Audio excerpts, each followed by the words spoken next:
Hello and welcome back to the podcast.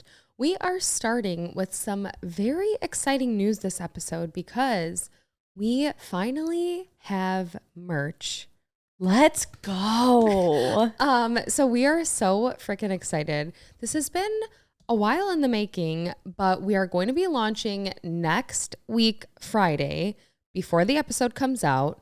We will announce the official time on our Instagram, and I'll also probably post it on my Instagram. So make sure you're following us there for the exact time of the launch. But we will show you guys the pieces now. So if you're listening, make sure you go to the Instagram or YouTube to see what we've got, because we are so excited because it took a while to find something that was comfortable enough that we felt like, okay, we'll actually wear this every day. Yeah. And we wanted it to be very comfortable and also cute enough to wear out if you wanted to just wear it out with tennis shoes. And we are debuting our little new logo here with the JALS. So lo and behold, let us show you the pieces. Not on us because it's hard to see when our hair covers everything. This is true. So first we have the hat, which is the new logo on the front. And then on the back, it says just a little shady podcast over the hair hole. I don't know what the hell you call that. The hair hole. And then we're also doing some t-shirts, which we are not wearing, but it's just going to be simple. They're such comfortable material too, but they just say just a little shady and tan and white. And then we just wanted to show you where the placement is of the stitching on the sweatshirt and pants, because you can't really see it when you sit. So first on the pants, on the front, we have the just a little shady, and we wanted to do tone on tone too. So it's like kind of discreet. Monochrome, if you will. Monochrome, if you will. Also everything is unisex too. And what I love about these sweatpants joggers, if you will, is they have the design on the front And as well as the pocket. Like, I think that's the cutest thing. They're really flattering too. They're very flattering. They're very comfortable. I feel like you and I both live in sweatpants. I mean, pretty much every episode. Yeah. Yeah. If you haven't caught on to that, and these, I'll be wearing them once a week, every week. Also for the crew neck sweatshirt, it's just, again, monochrome, but it's in the front. And again, they're just so freaking comfortable. They're soft, they're cozy. And you can obviously mix and match any of these pieces too, which is something that we wanted to. Mm-hmm. And the hat goes with all of it. So definitely excited for you guys to get your hands on this and also just see what we're raving about. It took some time to get it right, but we feel that we've got it. So keep an eye out for our next Friday launch. But let's get into also just the episode, because I actually had a very eventful weekend. Did you now? It was my sister's bachelorette party in Scottsdale, Arizona. And honestly, it was so much fun, as you should expect. Yes. I would hope. I swear, it is like Bachelorette Central. But I feel like we kind of said the same thing about Nashville. We did. They're hot spots for the bachelorette parties these days. Was it always like this? I don't think so. I want to say, I feel, and Vegas and Miami still are big hot spots, but I feel like if we were to rank them like 1 through 10, Scottsdale might take the cake for the number 1 spot for bachelorette trips. That or Nashville. That's where I feel like I see every other weekend somebody on Instagram's there. But I feel like even back in the day when Vegas was a thing or Miami was a thing, it wasn't so obvious. I don't know why. Yeah. Is it just like a thing now that everyone wears like the same clothes or like the same, like, you know, the bride wears like the white and it's just more obvious to us now? I think so. I think that's become, you know, growing in popularity, but also I feel like bachelorette trips in themselves have become growing in popularity, because I think in the past it used to just be one night out on the town, something more local. And then I would say within the past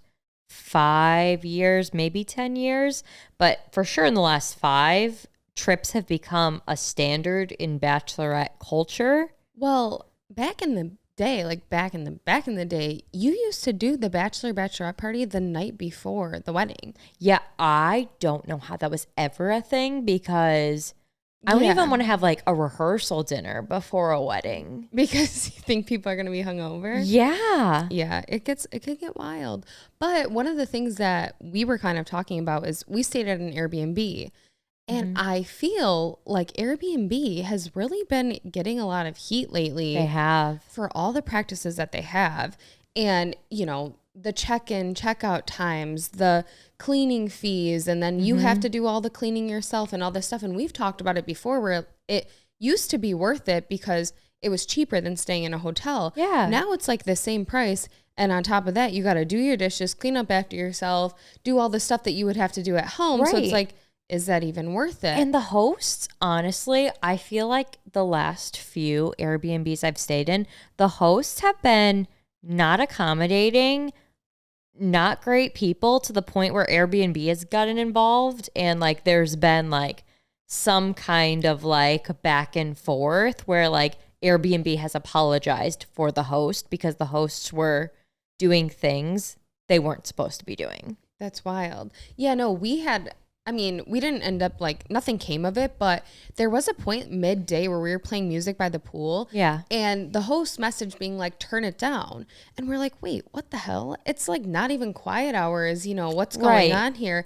And I feel like that just happens so often where they kind of make up rules as they go, but they can, or they think they can because they'll have a binder somewhere in the house. Have you experienced that where they'll like have a binder with like all the rules? And so they might have not been online, but they were in the binder. And they'll put like a little disclaimer online saying check binder for, you know, all rules.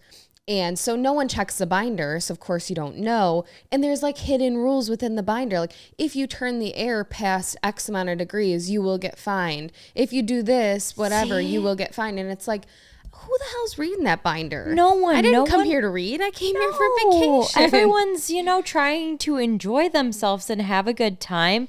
And it's gotten to the point where the CEO has gone on a 6-month experience to where he's essentially just been living in Airbnbs to find out, you know, the ins and outs of it. What are their problem points as, you know, a company?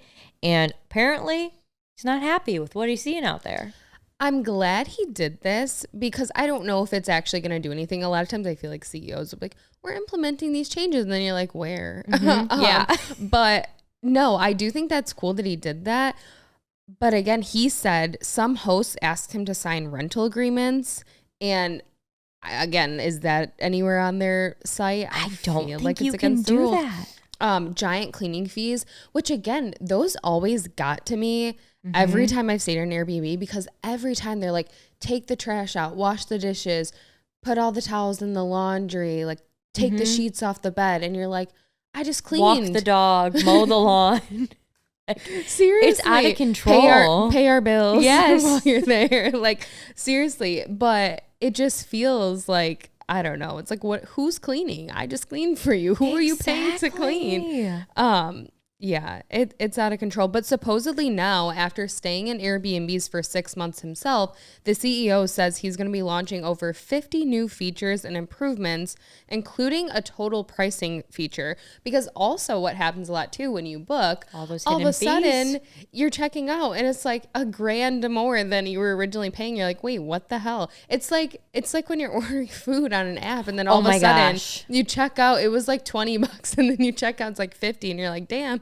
But this is like on a much larger scale because it's a house. So they can kind of get away with those things, but it's ridiculous. And they're going to run themselves out of business if these hosts don't cool it on. They're on like a power trip. I used to be like total pro Airbnb for a while. So was I. When it first became popular. But now I genuinely don't like having to do all the stuff I have to do at home when I'm leaving. So I'm like, dude, I'd much rather stay at a hotel. They're going to give me clean towels, more toilet paper every day. Because also for some reason, Airbnbs always run out of toilet paper. Yeah. It's BYOB. It's literally BYOT. TP, BYOTP. Seriously, but for some reason they never give you enough toilet paper. That's a big red Or flag. towels. That was our problem when we were at an Airbnb in Miami. There was not enough towels we were showering, you know, like in the morning when we came back, whatnot. And we had to wash our towels like twice throughout the trip. And the washing machine destroyed itself. Like the middle part within the washer came out and spun around a bunch in the washing machine. We're like, what is happening? The washing machine was quite Broken. old. Like it was from the 1980s or something crazy. Yeah. Like it was very, very old. And then the host came at us and was like, you owe us $2,000 in fees for an inconvenience charge for our guests to travel to the Airbnb to get this fixed. The maintenance guy came and he told us that it looks like you put a sharp object into the washer. Did you? And it was the thing that fell out of it that was the sharp object that destroyed itself. So that's when we got Airbnb involved, and they looked into the situation and they're like, yeah, this is an old washer. Because when you think about it, like with homes in general, any home, like things happen, like fridges break, microwaves break, washers and dryers have issues over the matter of time, no matter what. We just happened to be there when the washer was like, I'm going to give out. We're like, this isn't our fault. Like, you were going to need to get a new washer eventually. Yeah. It's just, it's definitely not. It used to be more convenient. And if it's not convenient, there's no market for it. So hopefully he does implement these 50 new supposed updates, improvements. Well, I'll be looking for them. Me too. And I'll be counting. Me too. But you had a fun weekend. I mean, yeah. I mean, it was not to brag, because I mean, it may be more fun than The Bachelorette. I'm sure. I went to the movies. Sure. And in your world, though, that is a fun weekend. I mean, I am a Marvel girly. So Brian and I went and seen the Guardians of the Galaxy Volume 3. I will warn y'all. It is, bring your tissues. It's an emotional roller coaster. Can we please? I'm totally exposing you. Shut the fuck up. Insert photo of you after watching the movie here, because Brittany did go ahead and show me a picture of herself. Full blown, it looks tears like a mug came down because she said that's how sad the movie was. But it was supposedly ended happy. So it was very sad. My hands were covered in my mascara by the end of it. I would go on record to say I do confirm that this was one of the best Marvel movies since Endgame. That's a big statement to make for those of you that watch Marvel. But it's gone so far as PETA is starting to give the director James Gunn awards for this film. Yeah, so PETA gave James Gunn, the director of the new Guardians of the Galaxy, a Not a Number award for showcasing one of the characters, Rocket's backstory. He's a raccoon, for those of you who don't know. And so supposedly they shed light on labs and how they experiment on animals and how cruel it can be. And so, you know, it showcased all of that. And PETA said that James Gunn did such an accurate depiction of how it can be for animals. So they gave him an award. Yeah. Which makes me not want to see it, to be honest, because I will also be bawling my eyes out. Oh, yeah, you will. As someone who like runs in front of moving vehicles to save animals, you are going to bawl your eyes out. But yeah, who would have expected the Guardians movie to be one of PETA's naming it one of the best animal rights movies of the year? So love to see that. I mean, like, awesome. It's a good message, and it's not only sad, but it is quite funny as well. There's a lot of really good humor in there. I feel like all the Guardians of the Galaxies are pretty funny. Oh yeah, they're hilarious. Yeah, no, I'm excited to see. I was just talking about how I want to go see it next week, and then you told me that, and I was like, well, I guess I will. At least you're prepared. I'll go at night. I won't wear makeup or mascara. No, don't wear any makeup. And I'll bring tissues. Today's episode is brought to you by Seed. Seed's DS-01 Daily Symbiotic is a plant-based prebiotic and probiotic with 24 strains that have been clinically and scientifically studied for its benefits. 16 out of 24 strains are specifically geared towards digestive health, while 4 strains have been shown to promote healthy skin and reinforce a healthy gut-skin axis. Seed's DS-01 Daily Symbiotic has 53.6 billion AFU that are designed to survive your stomach acid, bile salts, and digestive enzymes, so you can actually feel the difference. That's why I love Seed. Diet, stress, exercise, and environment are all factors that can influence our gut and skin microbiome, and we can't control all of them. So taking 2 capsules of Seed's DS-01 Daily Symbiotic once a day is a quick and easy way to help support your body. Avoid gut mania and head to the trusted source for symbiotics. Start a new healthy habit today. Visit seed.com/shady and use code SHADY to redeem 25% off your first months of Seed's DS-01 Daily Symbiotic. That's seed.com/shady and use code SHADY. Thank you to Seed for sponsoring today's episode. But this was really random, but you snapped me while I was gone, and it was a fire alarm going off, and Yes. you were the only one evacuating. Literally only me. So I was at the gym on some point this weekend. Fire alarms start going off and no one's fucking phased. Everyone is just continuing to work out, kind of giving each other looks. This happens to us every time a fire alarm goes off. No one fucking moves. And we're like, I don't know if we're just high anxiety humans, but I swear, I'm like, wait, what? And then I'm like kind of embarrassed to be the only one to go. So I was embarrassed. It's mob mentality though. And like, we're all going to sit here and just fry up. Yes. Like, what are we doing? And this literally happened to us at CPK. We went to go eat and we're sitting there, we're waiting for our food, and fire alarm starts going off. Literally to the point where sprinklers were spraying outside, like outside of the restaurant. And we're like, okay, no one's moving. And then like all the employees and like no one else was moving either. So we're like, well, we want our food. Like, we're obviously not going to go without our food. So we didn't move, but we really wanted to. And we like called someone over. We're like, hey, like, should we be alarmed? And they're like, no, it happens sometimes. I'm like, how do I know when it's real? That's how I feel about, well, like, here's the thing. I feel like I've also been in hotels where this is the situation, to the point where like people will call down to the desk and be like, hey, is this a fire drill? Or like, is this real? Yeah. But I feel like all of the fire drills we did in elementary school almost desensitized us to the urgency that we should feel when a fire alarm goes off, because it happened so much all throughout like elementary, middle, high school. We were practicing for it, that the assumption we practice too much. Yes, the assumption now is it's a drill or it's not real. Because it's just happened too many times. Yeah, but I mean, everyone should be proud of me because I got off that treadmill and I left immediately following getting my bag from my locker room. Or were you looking for a good excuse to leave and you got one? No, I'm in a step challenge for work right now. I need my steps. Oh my gosh, that is the most Britney thing to say. Yeah, so for some reason no one is alarmed by fire alarms. It's alarming. You brought this up though, random fun fact. Oh yes. Go ahead. Speaking of fires and not the police department, the fire department did show up on scene at the gym. You know where else the fire department was showing up at? The Kardashians.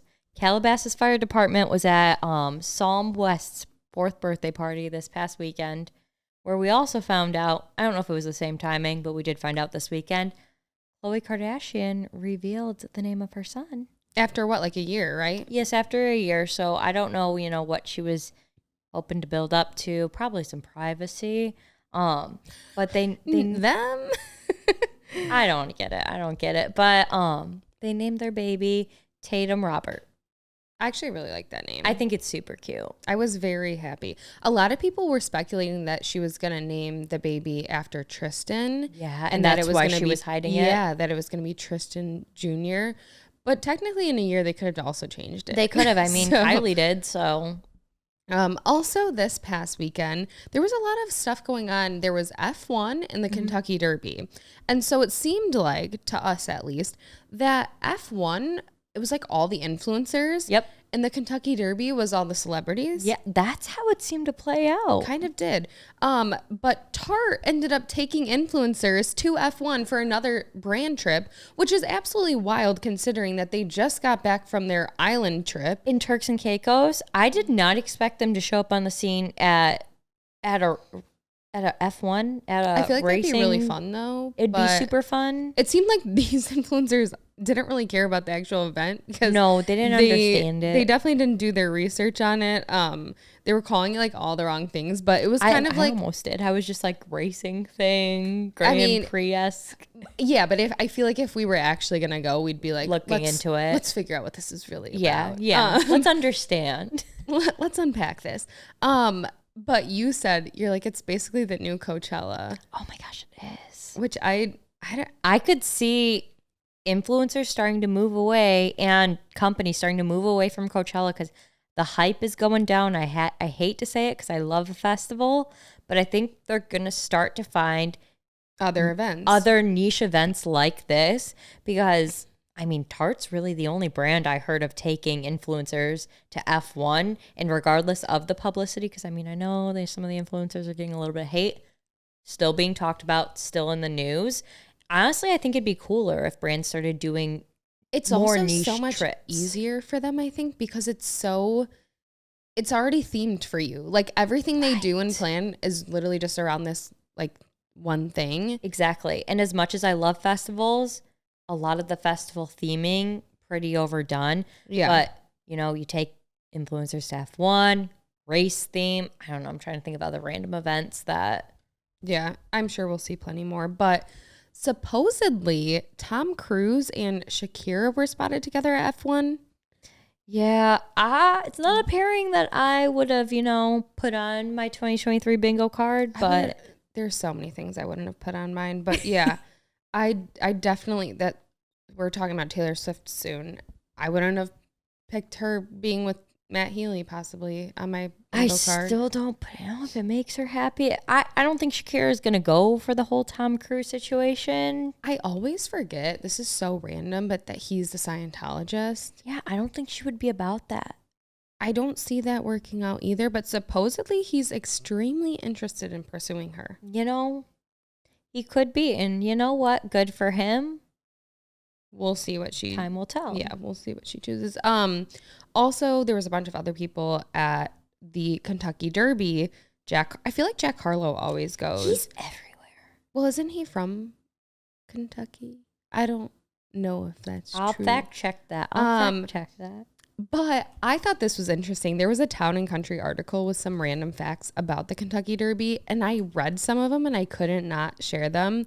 So apparently, the Kentucky Derby has a lot of food that people like to consume there. Oh, really? Specifically, hot dogs, barbecue, beef, jumbo shrimp, and on average, spectators at the Kentucky Derby will eat 142,000 hot dogs, 18,000 barbecue sandwiches, 13,800 pounds of beef, 32,400 jumbo shrimp, 9,000 scallops, 8,000 pounds of potatoes, 30,000 cookies, and 300,000 strawberries. That's super crazy because the race itself is only 2 minutes.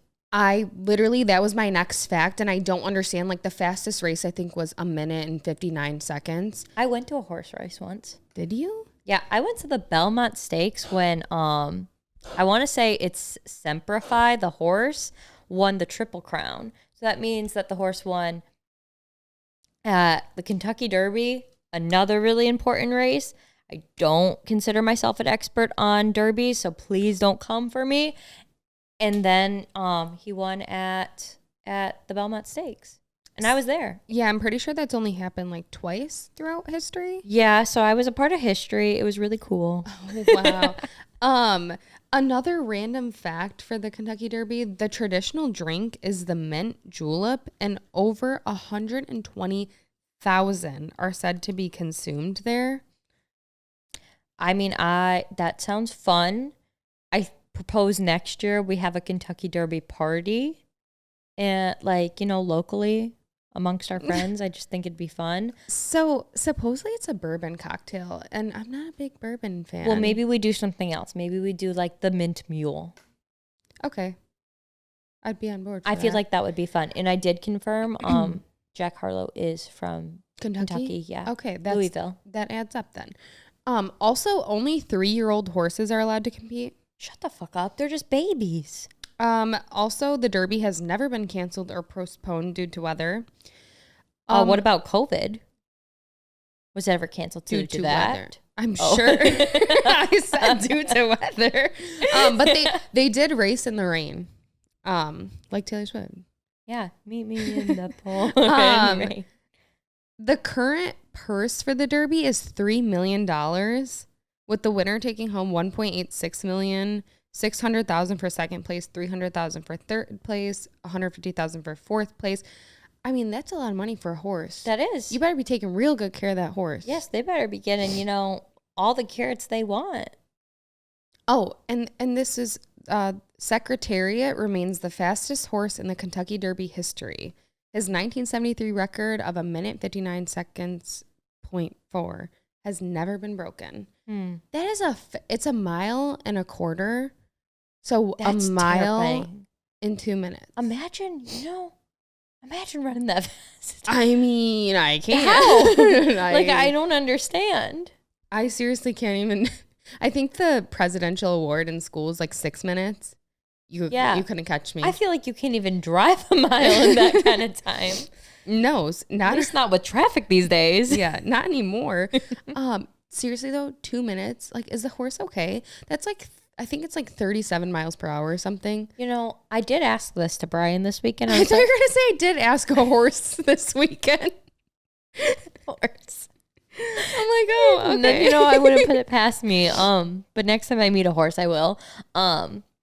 I asked, I was like, do you think these horses know how important this race they're in is right now? Or like how famous they are? Like a lot of people are watching this. I think that about the dog shows. Every time I watch the dog shows, I'm like, do these dogs know how much money they're making? I know. Like, I feel like that's not fair. No. They should know. They should know. They should be like that cat that we were talking about last week where the cat got the inheritance. Yes, and the dog. Yeah. But that gets a little sketchy. You have to trust the person to like enforce it. Yeah, but like the horse deserves it. No, for sure. No, I'm not debating that. Like the animal should get it. Oh gosh. In other news, back to our Taylor Swift topic here. Girl. Because she did just have a huge show in Nashville. 3 shows. But the last one got postponed for hours due to the weather. Yes. And she still ended up performing even past curfew. Yep. Huge noise. What is it called? Violation. Noise violation. Probably lots of fines there. But you know what? She's for the fans. And also for Matt Healy, allegedly. Yeah. So I think that kind of overshadowed what went on, to be honest, at this thing, because supposedly very quickly moved on from Joe Alwyn. Well, I did some digging. You did? I did. And it's speculation that her and Joe have been done since December. And it just now came out? It just now leaked. But I mean, I feel like we only know what Taylor wants us to know. She's very good about that. We only see the things she wants us to see. So I feel like it's just now leaking this breakup. But allegedly, the breakup was in December, and her and Matt started getting together, re-sparking their old flame around February, because there was also dating rumors between the two of them back in 2015. I did see that. But then she didn't go for him. Never. I don't think he was ever officially her boyfriend. Maybe not. But then she went to Harry Styles. We're all thankful that happened, But maybe not so quick as we thought. He said, I saw something online saying that when he was asked back then if he was dating her, he basically said he would not. Interesting. Yeah, so I don't know how true that is, but he's the lead singer of 1975, and they're going to be at Lollapalooza. Mm-hmm. So what if she goes to watch him, and we go to watch her watch him? It would be one of the best people watching experiences of my life. I would be so... I feel like because the only time I've ever... She's going to be on tour, though. Will she still be on tour? I think so. Well, she's also announcing her European tour dates soon, I'm pretty sure. You're right. So I wouldn't put it past her though. I mean, that'd be cool. Do we know which day 1975 is performing? I do not off the top of my head. Because like, what if it's Thursday or Sunday and she doesn't have a show that night? Could be the perfect storm. Do I think she'll show up there for the show? Probably not. But if it did happen, it would be huge. Well, Matt Healy went to all 3 of her Nashville shows. So. He did. So recently he had a secret show with 1975, and between songs, mouthed the words, "This song is about you. You know who you are. I love you." And she did the same thing. She did the same fucking thing before Cardigan, which for those of you who have not heard, the smash hit Cardigan is about... The smash hit? The smash hit Cardigan. One of my favorites, top 5 Taylor Swift song of mine. It's about a relationship that, you know, you come back to. That's really, you know, the meaning behind the song. And then for her to do that same thing with him in the audience... And, you know, he was given boyfriend behavior out in the audience. Yeah, a lot of people aren't too happy about it. Yeah, people just really aren't vibing with it. It's not what they would have wanted for her. He's kind of been going around on my For You page before this because he just, like, is known for doing wild things at shows. Supposedly he ate raw meat on stage before. You know, that's probably not good. I don't know. But she's an unhinged queen. Sounds like he's an unhinged king.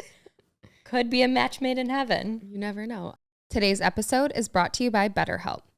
Recently, I started planning a wedding, and as exciting of a time as it is, it can be overwhelming. With all the time and energy that requires, it's still easy to get caught up in what other people need from you. It's hard to even begin to imagine having the time to get everything that needs to be done accomplished. That's why I love BetterHelp. Therapy can give you the tools you need to have more balance in your life, so you can continue to support others while still making time for the things you should be prioritizing. Therapy can teach you how to set healthy boundaries for yourself and others so you can maintain positive relationships with everyone in your life, including yourself. If you're thinking of starting therapy, give BetterHelp a try. It's entirely online, so it can be tailored to fit into your schedule.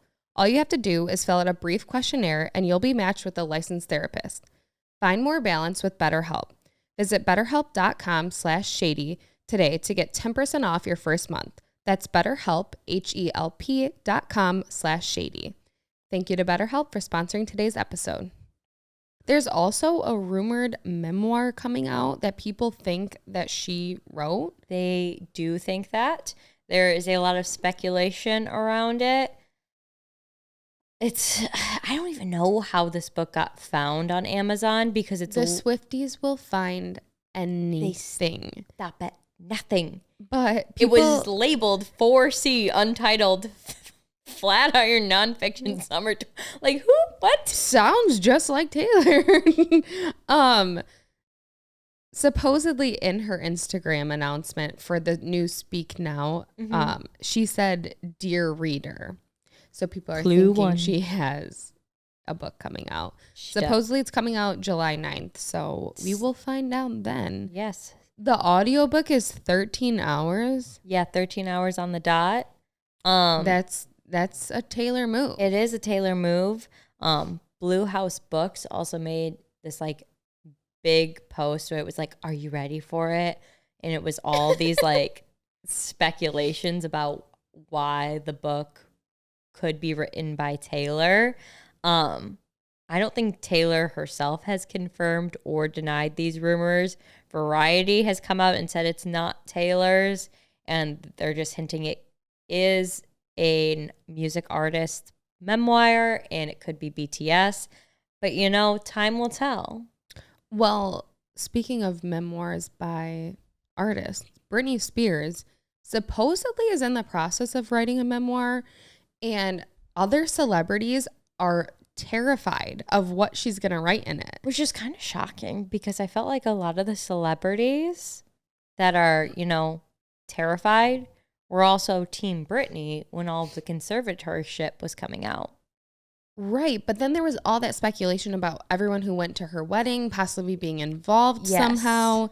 And so if that's true and if she plans to expose that situation, they should be probably terrified. Yeah. But the book is supposedly going to cover most of her vulnerable moments, like her childhood and her breakup with Justin Timberlake when she shaved her head and the conservatorship. So I guess we'll see what she talks about in there. I think that possibly it might not be towards the end of like who was Team Britney or not, but I'm sure along the way and like especially in the beginning, there were probably a lot of people who knew what was going on and did nothing and didn't do anything. So yeah, they're probably Call nervous. out. I mean, I don't really read, but I would probably read this. Leave no name unwritten.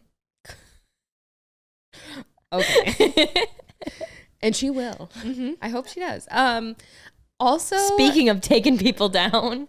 good Lord. Who are you taking down? This is just about Bama Rush. Yeah, I feel like this documentary is, Gonna take down Bama Rush? I feel like that's their goal. Good Lord. So Bama Rush, we've talked about this before, that Rush Talk has become a huge thing. Every year, sorority recruitment, girls are posting their recruitment process online, and it's going absolutely viral. People go feral for Bama Rush. Who's people? You? You are people. The internet. The internet. And so HBO is doing a documentary on the Bama Rush recruitment situation, and it's going to be produced by Vice Studios for HBO Max. It's going to explore college life, sisterhood, and all the joys and complexities of what it means to be a young woman today, following several women from the University of Alabama. Supposedly, sororities and the university is not happy about this. They never gave consent for anybody to record or wear microphones. So they're probably a little nervous of what's going to be in this documentary. Yeah, well, because it feels like it's going to be very one-sided, which I feel like a lot of Greek life documentaries are just an attack on Greek life and don't like show the pros and cons, even though this says the joys. Curious to see what the joys will. But I did see a TikToker post that, because Hannah Brown, former Bachelorette, went to Alabama. It was a big thing, big part of her story. And she was in a sorority. Bachelorette went to, Alabama's campus, did some filming, and they wouldn't let them film in her old sorority house or anything of that nature. And if they didn't want that happening, I'm sure they are not thrilled. Right. And that's like a happening. Positive light on the situation. Right. They didn't want that.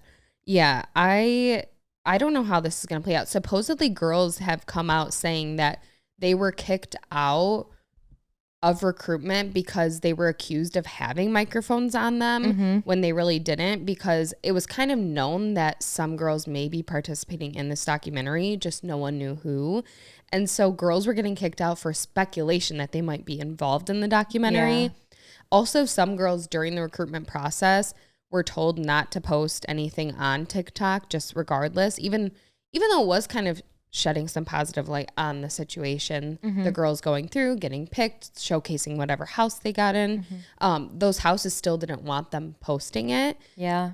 And so some girls filmed their whole process, waited till they got their bid, and then released all their TikToks of like the experience. The whole experience. Because they didn't want to lose their bid. I mean, I could see that. I could see why they just don't want attention on them at all. Yeah. Well, supposedly this is coming out on May 23rd of this year. So I will be tuning in. Me as well. In other news, a lot of filming is actually on hold for a lot of things right now because the Writers Guild of America called for a strike after negotiations with the Alliance of Motion Picture and Television Producers fell through on May 2nd. So these labor unions represent over 11,000 film, television, news, radio, and online writers, and they're demanding higher pay. And the deal did not work out. So now they are picketing in front of Netflix, Amazon, Warner Bros., Universal Studios, and many, many more. So live TV shows have had to pause taping too, like SNL, because they have writers and they can't continue. Also, filming is being postponed on productions such as Stranger Things because of this. Yeah. So this is kind of wild because the last strike that happened lasted from November 2007 until February 2008. Yeah. And I feel like this could really postpone a lot of stuff that's supposed to be coming out. Absolutely. And I feel like there's so many more variables in movies, television, what have you now with streaming services being involved. And I think that's a pretty key factor in a lot of like the reasoning behind picketing, going on strike, things of that nature. It's also impacted the 2023 MTV Movie and TV Awards because I went to put it on, I think it was on Sunday night. And at first I was like, what's going on? Because it was just like Katy Perry on stage with like the sharks and surfboards singing. And I was like, what's going on? They were using old clips because everything was just pre-recorded. They didn't use some new footage. Drew Barrymore was initially slated to host. She backed out in solidarity with the writers to go on strike. Yeah, so everything was completely virtual. All of the awards were given just via voiceover. They used clips from best of, so like former MTV music Like movie, things TV. from the past. Yeah, things from the past. Like I watched it for like 10 minutes and like half of it was just like a montage of every best kiss that had ever happened. Dang, so it's literally affecting. Yeah, it was. That's kind of awkward. Yeah, they had to have it. The ceremony was completely canceled. Wow. Did not go on. Well, along with Drew Barrymore, many other celebrities have been spotted picketing, such as Tina Fey, Mindy Kaling, Rob Lowe, Seth Meyers, and Pete Davidson supposedly brought pizza to some NYC picketers. What a guy. That's a good support. You know, he has a cameo in Guardians. You don't actually see him. He's an alien, but he's in it. Voices a character. That's funny. Mm-hmm. Also, Red Table Talk was canceled. In an effort to cut costs, Meta has shut down the Facebook Watch originals, and instead of bringing back shows, they're focusing on creating virtual reality experiences. That freaks me out. Seems like some AI shenanigans, if you ask me. It always is. Mm-hmm. It always is. Mm-hmm. So yeah, they're trying to cut costs. Snapchat also cut its originals toward the end of last summer. So a lot of these shows are getting cut. And they are letting robots take over slowly but surely. So alarming. Also, more canceled things. Woo! Morgan Wallen canceled 6 more weeks of tour. So after a 10-day vocal rest, he performed 3 shows, and now he has to do a 6-week rest. It's crazy because let's rewind to a couple weeks back when Morgan Wallen had that, dreaded canceled show where people got mad. People are demanding that their food is paid for. And I thought, correct me if I'm wrong, I thought that was about a sprained ankle. No. Oh, wait. Was it Somebody else. Damn it. You thought you were onto something. I thought I was, I'm like, why isn't anyone else calling him out for this? It wasn't even about his voice when it started. My bad, Morgan. Yeah, hopefully he can make it back.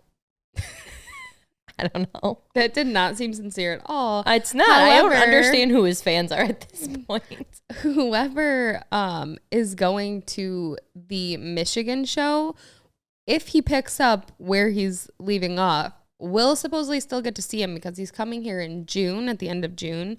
And that puts us at the next week after he's done canceling.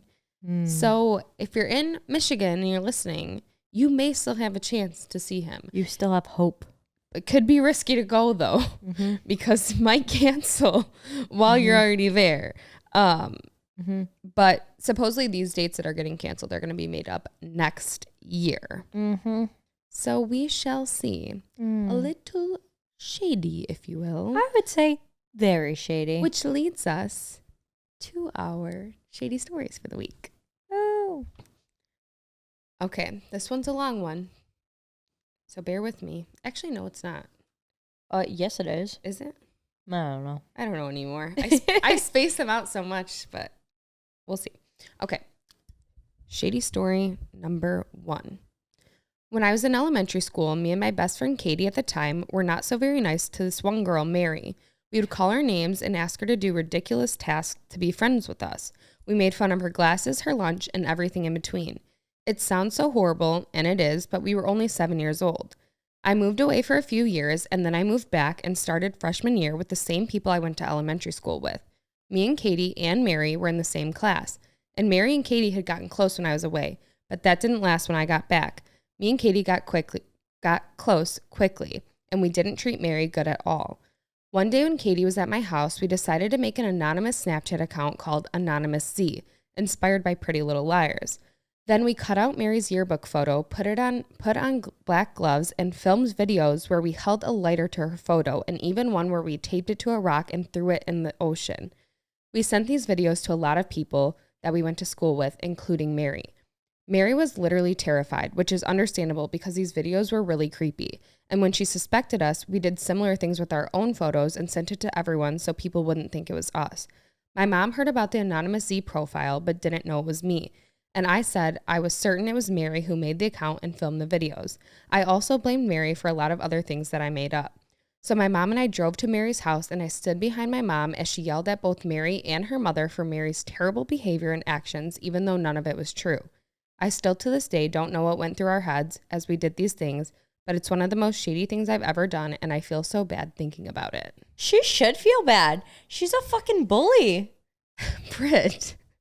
She said they were like 7 and 10. Yeah, and then they were in 9th grade. Oh, yeah. Yeah. Again, I don't know. Here's the thing. This is literally like Mean Girls. This is exactly like Mean Girls. They could have got the police involved if someone was burning pictures of me. But to be fair, like, they got it from Pretty Little Liars, and what else happened because of that show? Because I feel like it could have influenced a lot of this behavior. Doesn't make it right. Doesn't make it right. Correct. No. Yeah, I would feel pretty bad about this too. I'm sure Mary thinks about this. Mary probably has trauma. I guess what I want to know is, like, does Mary know that it was them? No. I'm sure she does. Come on. Mary's got a hefty therapist bill and years of childhood trauma. Like, you owe Mary a call and... Dude, it just makes you think, some though, cookies. All of those people who seriously were bullies, which it's wild to me because when I see things like this in Mean Girls or like, yeah, I'm always thinking to myself, this does not really happen. There's just no way. Yeah, because it feels so like it feels dramatized. Yeah, but it does happen and it's so bad, but you just don't really. And again, like, people, when you grow up and you're an adult and you think back to like those things you did when you were younger. Yeah. I think it's easy to put it in a box because you were 10 years old or 7 years old. And it feels removed. It feels like that wasn't even me.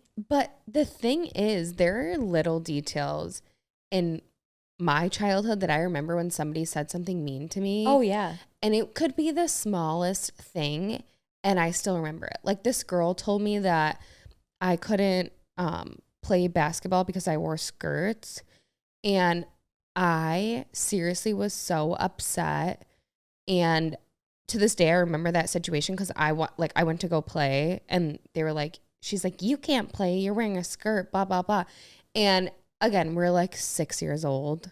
I don't know, really little. But like, I still remember that feeling of just like being so embarrassed in front of everyone and just being like, oh my God. And then I don't think I ever wore a skirt again. And I still don't. Dude, I think I told this story on here before, maybe I didn't, but about the kid that told me that I was fat or I looked fat because I was wearing a puffer jacket in winter. No. Yeah, I was wearing this really cute pink puffer jacket. He told me I was fat or I looked fat, and it was like I was wearing the jacket, and I didn't wear a puffer jacket for years afterwards, and I still think about that to this day. I think it's like those moments where even the people who did it probably look back at those moments and justify it, like they don't remember that, or like they're probably way over that. But it's those little ass comments that actually stick with you. I think this is like an 8 out of 10. Yeah, this is bad. All right. Shady story number 2. Growing up as a family, my siblings and I were always super close to our dad.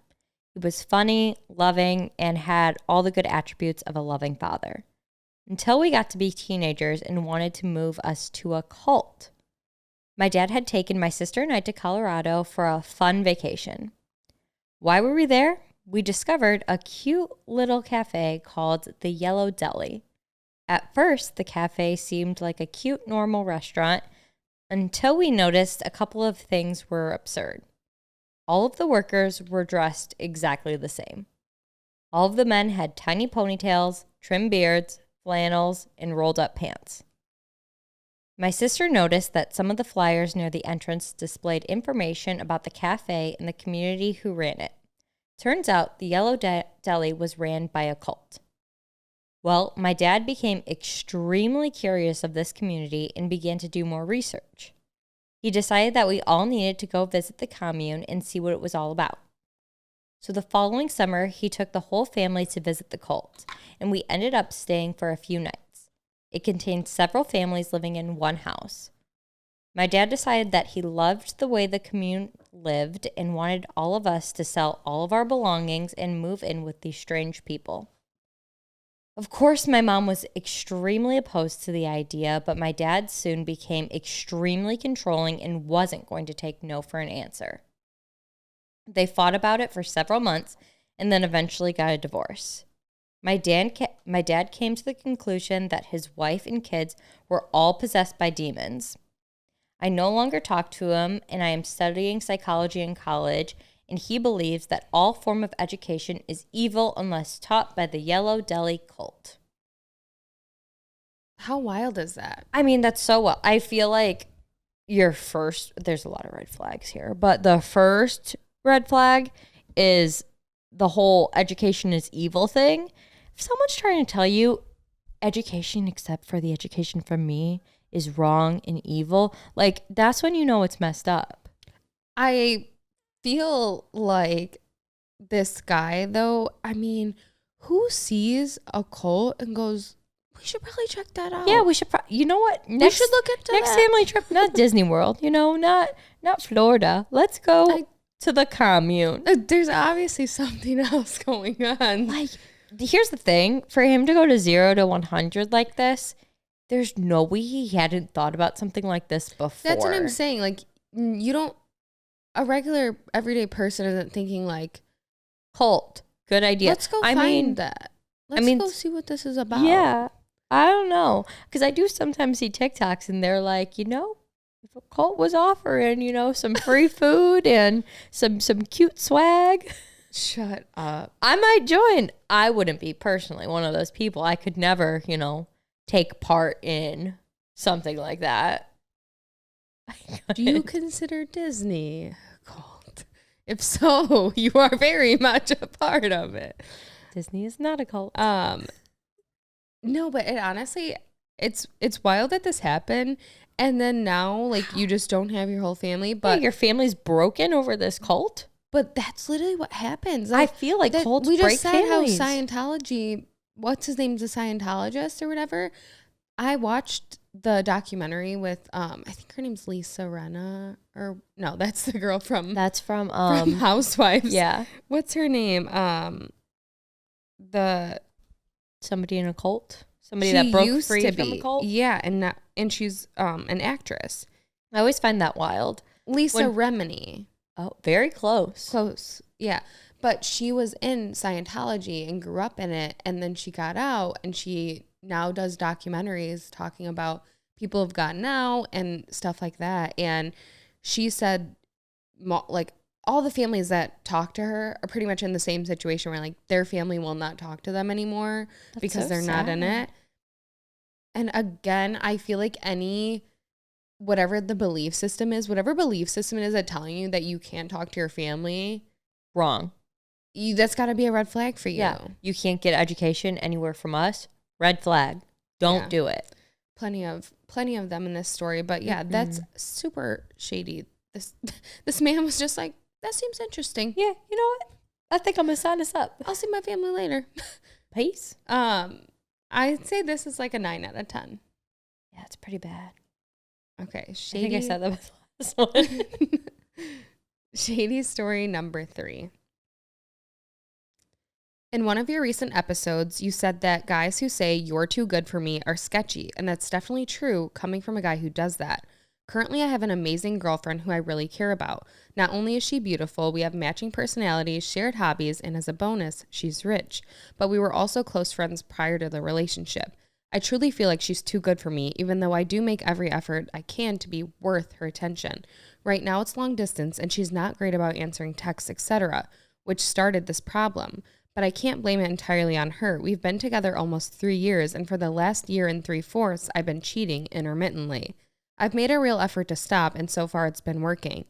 I could use the excuse that it's long distance or that we don't talk often, but the honest reason is that I really do think she's too good for me, and for some reason, that's my natural reaction to that.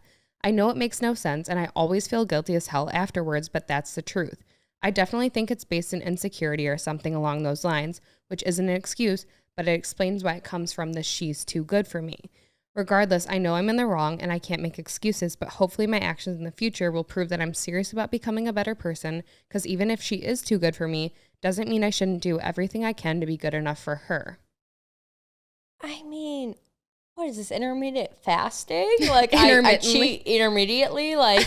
I cheat, but only in the mornings between 3. It's like when the doctor asks you, like, oh, do you drink? Like, oh, socially. Intermittently. Like, what? So it doesn't... You're cheating or you're not. It's intermediately. You're a fucking cheater.